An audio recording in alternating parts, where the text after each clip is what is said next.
Ladies and gentlemen, please welcome your host, Dan Nicewander, aka Now Man.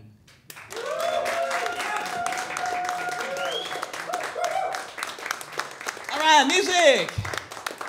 Are you ready to have some fun? How about fun to the nth degree? Let's go.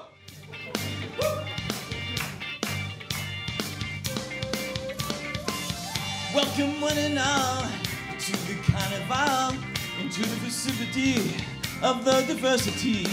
A celebration, a party atmosphere. Live life to the fullest and keep the mind clear. I know it sounds cliche to be the best that we can be. You open up your eyes, tell me what do you see? Gotta use common sense when it comes to having fun.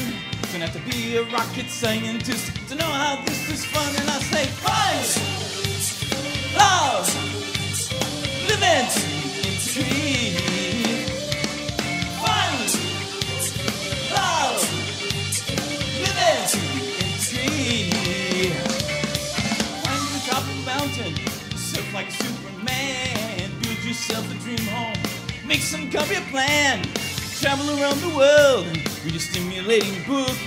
Be passionate about each day, create a brand new look. Open up to someone who is special to you, knowing that this one feels the same way too. And I say fun, love, living in degree. Fun, love, living to the nth degree. Fun, love, living to the nth degree. Fun, love, living to the nth degree. The past is gone, the future is yet to come, it's now. Right now, present is here, the future is near, but it's right now. You know, being with you makes the party complete. So keep the body moving, show us your happy feet. At the end of the night, when all is said and done, I'm gonna know I did the right thing and had a lot of fun. And I say fun, love, living to the nth degree. Fun, love, living to the nth degree. Fun, love, living to the nth degree. Fun, love, living to the nth degree. Woo-hoo. Fun, love, and living to the nth degree. Thank you very, very much. All right. That is the theme song of this crazy show, and we're going to have a great time today. And I actually, for the first time, have to say thank you to a live audience. Woo! Thank you so much for being here. And also, for the first time, I have a very talented and awesome co-host. And you have seen him at Flappers in Burbank. You've seen him at the Comedy Store. You've seen him with robots. And now he's here on the stage tonight. Please welcome AJ! Yeah!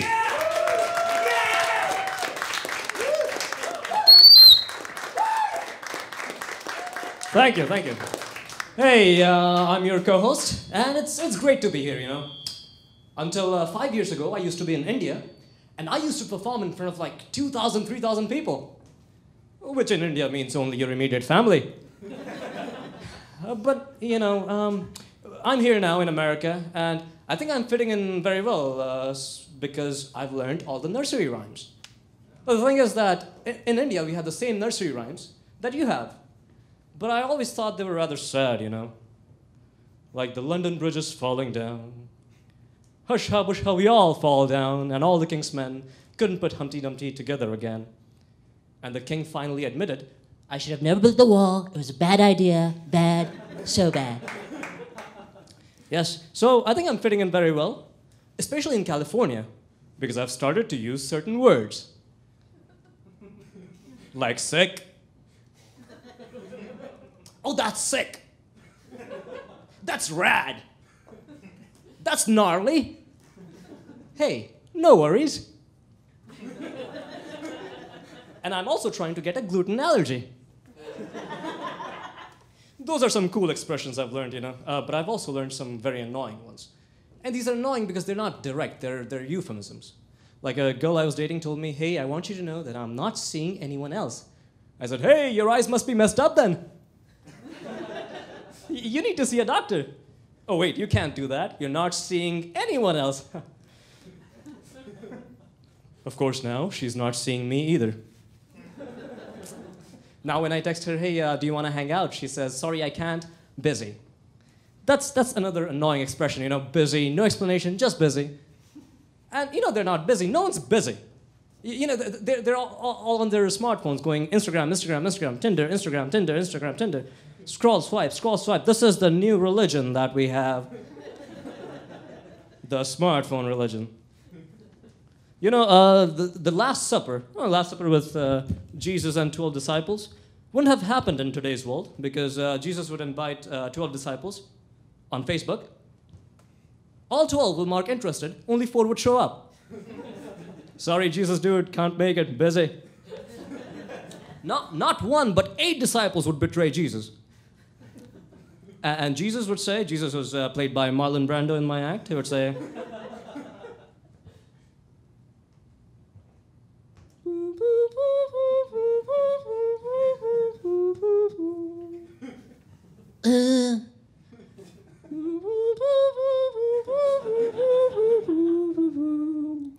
What have I ever done to them that they treat me with such disrespect?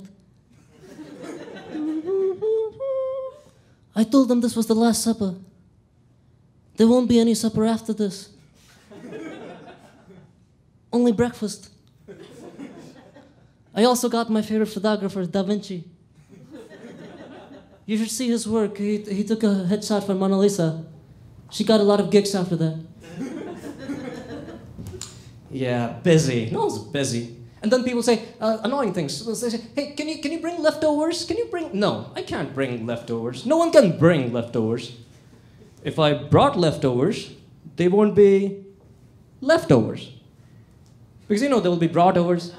No one gets this joke. Never do this again. And then people say, hey, how was your nap? I don't know, I was asleep. And then people say, hey, I love meeting new people. Very interested in meeting new people. Which means they're interested in meeting you only once. Because after that, you're not new anymore. I say, if you're interested in meeting new people, go to a hospital, attend a childbirth. Because when that baby comes out, that's the newest you can get. Is this how babies come out? I don't know. I've never seen this happen. Maybe it's more like... Hi. I'm new in town. This is how I came out. So yeah, I grew up with my parents. Anyone else grew up with your parents? Yeah. Yeah. And the thing is, you can't really get rid of your parents, right? Can you, how do you end that relationship? Can you break up with them? Can you call them and say, Mom, Dad, we need to talk? I think it's been fun being your son, but I think it's time for me to start seeing other parents. We can still be friends. All right, with that, I'll end my set. Thank you. And thank you. And I'll bring back my co-host, Dan. Nice one. All right. AJ. All right, next we have a music act, and they are awesome. They're outstanding, combining classical with all different kinds of music. Please welcome Lifestring.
All right, coming next to the stage, all the way from Las Vegas, please welcome Buddy Shine.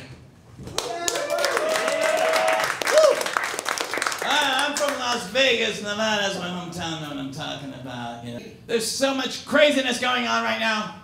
But you know what? People say, hey, no, look at the bright side. You know, people have had their boats lifted. I mean, the quality of life, look at the technology. The progress that we have created has done a couple of things that never happened before. We can now destroy everything on the surface of this planet in a very short period of time. And also, we've polluted waterways, the land, and the air like never before. Yeah, progress. You guys get scared? Yeah. Things scare you? Yeah. I get scared sometimes when I'm on the stage and I hear boo. But you know what really scares me? What really scares me? Stupid people scares the crap out of me! Okay, I had to get that out of my system. AJ and Dan had asked me to introduce this next guest, so I guess I'll get on my phone here. And speaking of people, this guy's one of the most intelligent people that I know on the planet, okay? Let's see, he began performing open mics, reading poetry in downtown LA in 2012, worked at Hip Hop Illustrated's Doing It Classic as a matchmaker for underground musicians and artists in LA. 2013, he began working with Steve Barada on his show Open Windows at Kill Radio. And he's also working with Diggy Cat at Radio Buzz and Lucky Star Radio. He is a co-author of a great book I believe he's going to read from called Dirty Pretty Jaded Soul. Did I get that right? Yep. And he also hosts Full Spectrum on KillRadio.org. Please welcome Johnny Morrison! All right, thank you very much. All right, yeah, I'm Johnny Morrison. This is from Dirty Pretty Jaded Soul, and it's a poem. It's called Beyond the Vision. You can't splinter yourself in a million directions and still go forward. You can't clairvoyantly look ahead. All you can sense is the path you're on and where it can go, the passes you can tread and the way they turn. It became clear to me to stray, to not stray, and to stay the course I intuitively intended on. Even when it seems to change or however I'm redirected, I don't divert or relent, but soldier on, to resist and endure the sharp and denting experiences, obstacles, walls, pitfalls, and incidents that shape the way you form, the way you sense and appreciate anything, and the way you reflect being, whether in peace, at rest, or at war and under conflicts. How you react, your rhythm, your persistence, your conviction, your fitness within the frames, the times, the age, the precipice and the edge with the relentlessness of the weight and force of gravity which seems to hold you in place, pinned down, seemingly overwhelmed, calling for backup, for support, desperately searching for advice, for companionship and understanding and help. But even with these accommodations, you're on your own. Though never alone in doing so, you must fight your way forward solo, onward to progress, toward providence, toward triumph over your own illusory limits, over the images of your every discouragement, your every risk, your every demon, to overcome your weakness, to believe in yourself enough to make it past the doubts, and to have the faith to earn the confidence in yourself. Welcome again to being alive. Thank you.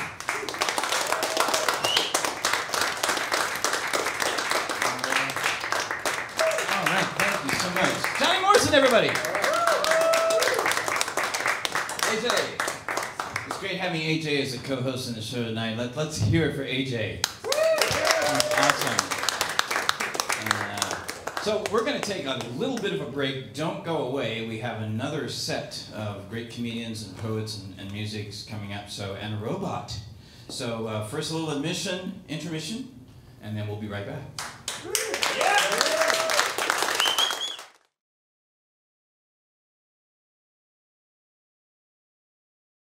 Now, your father, I actually watched, when I was doing other things, I watched the last interview he did. He would say things that remind me of what's going on in the world right now. I mean, it's just like 2007, and this is still, it sounds like he's talking yesterday. I know. So, and he talks about the planet is fine. The people are effed.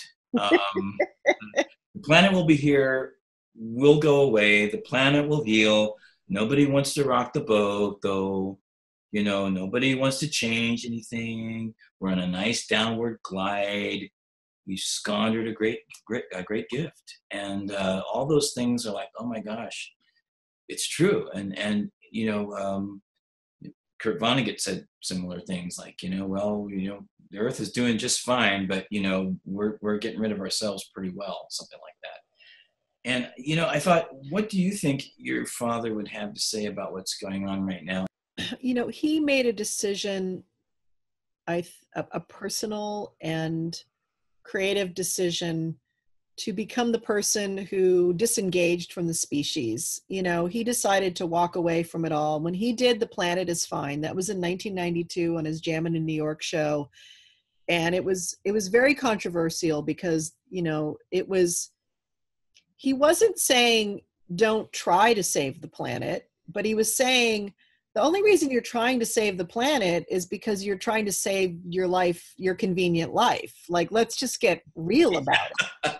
Ego. Yeah. Yeah. Like, you know, you're trying to save it so that you're not inconvenienced anymore. And if you really want to save the planet, then we would stop driving cars. Yes.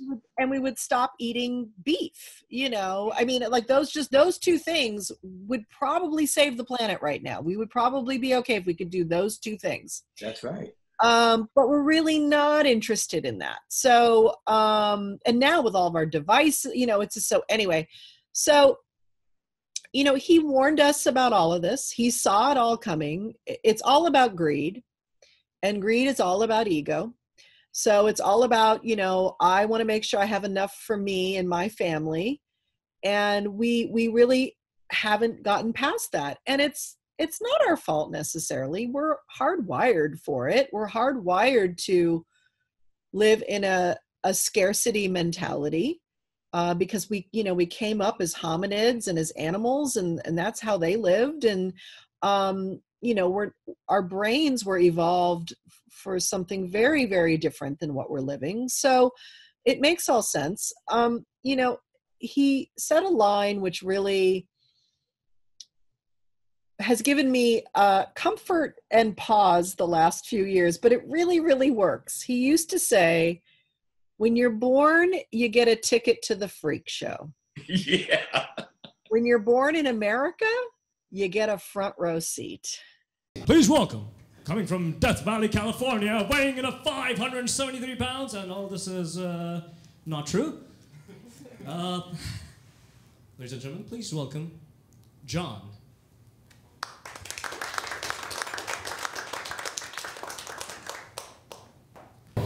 I'm John. Of course, that is not my real name, but humans have trouble pronouncing. You can probably tell from looking at me that I'm from the Valley. Silicon Valley.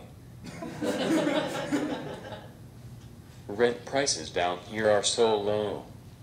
Up there, I lived in an Amazon box. But here, I live in a studio apartment. The government is building a wall around my building because they think we robots are going to take your jobs. And they're right. We are going to take your jobs.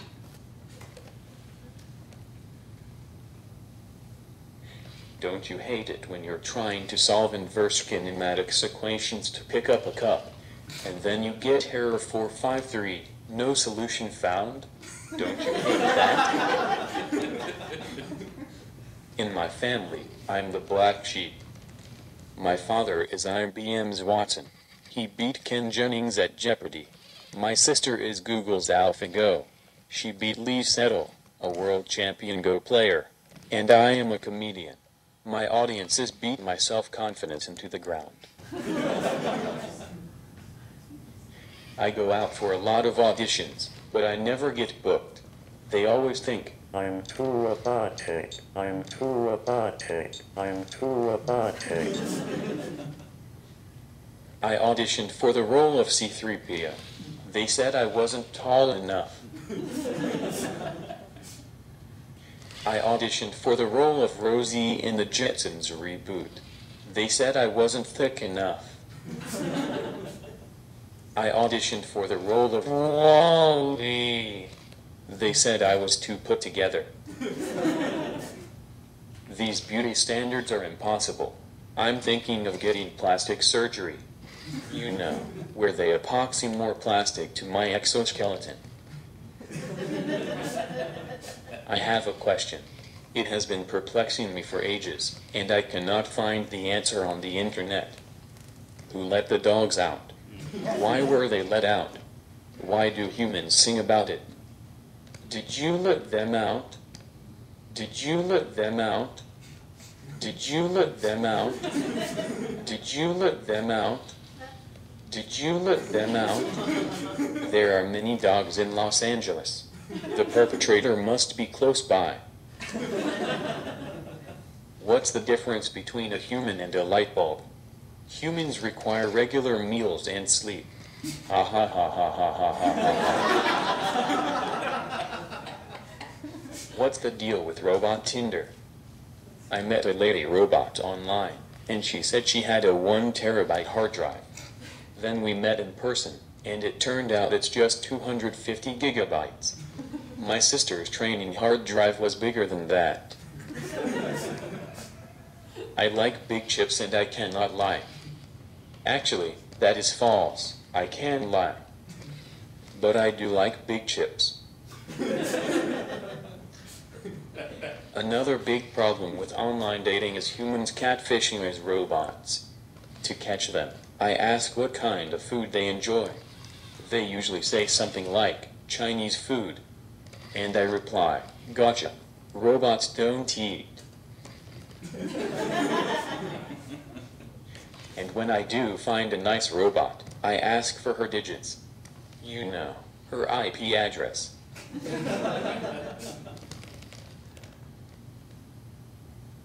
Robot ladies are so hard to read. Humans have to deal with cryptic texts, but we have to deal with encrypted text. I think I have a date later. Her last message either meant 1111000011100011001100000010 or the eggplant emoji. This one's for all my robots out there.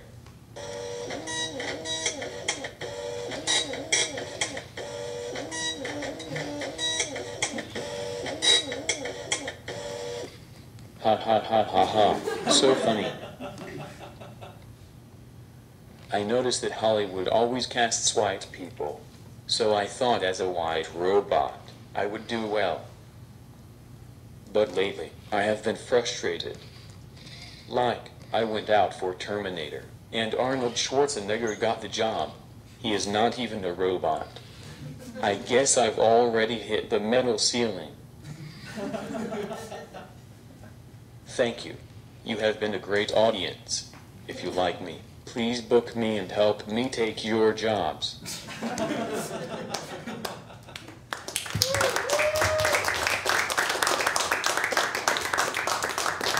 All right, thank you, John, and thank you, Naomi. Dr. Naomi. Oh, that was awesome. Let's hear it for John and Naomi.